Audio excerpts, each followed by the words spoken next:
I want to say, is there mind control? The answer is yes, there are ways in which behavior can be changed. I must have been given LSD at some point too as a child, because I have a fragment, I have a part of me that I call Monster Girl. I felt like I had scales, and I understand that now as an adult. I probably was given LSD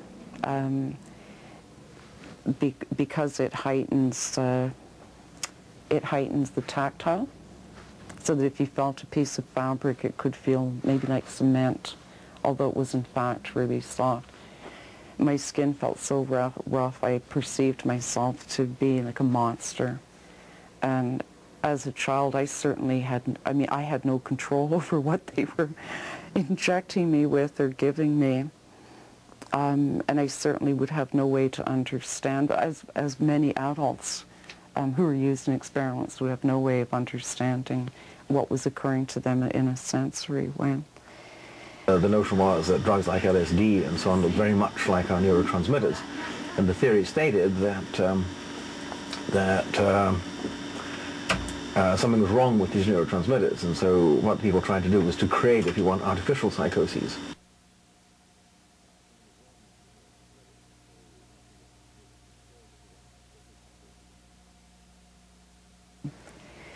They took this eyeball out and it rested here, and they inserted something right in there behind.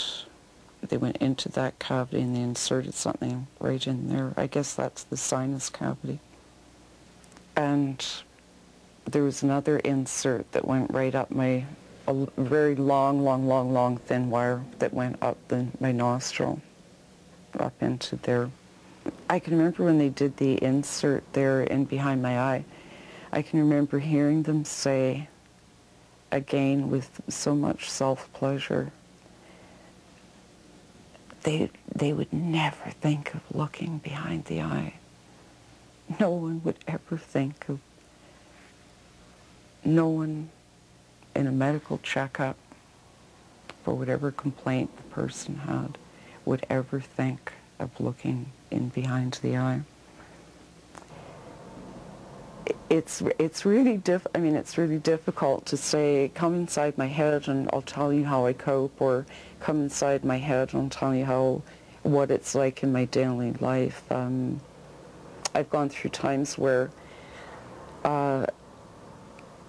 it's way better now, but it was almost as if I had Tourette's syndrome, because I would go to say something and what would come out would be sort of a caw-caw, or and that was the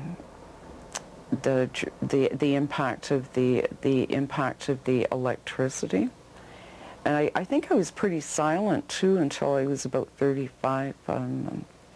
I sort of prided myself on my silence. I realized after I had been in therapy for a while that my silence had more to do with an inability to literally express or the tremendous fear about expressing what it was that I wanted to say. I think my collages and my drawings say more than I could ever say in words. Maybe a few years from now I'll be able to articulate better, but at this point I think those visual representations say what needs to be said. It needs to be said to young people.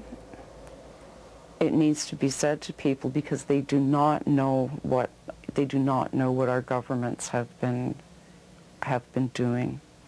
They have absolutely no awareness at all.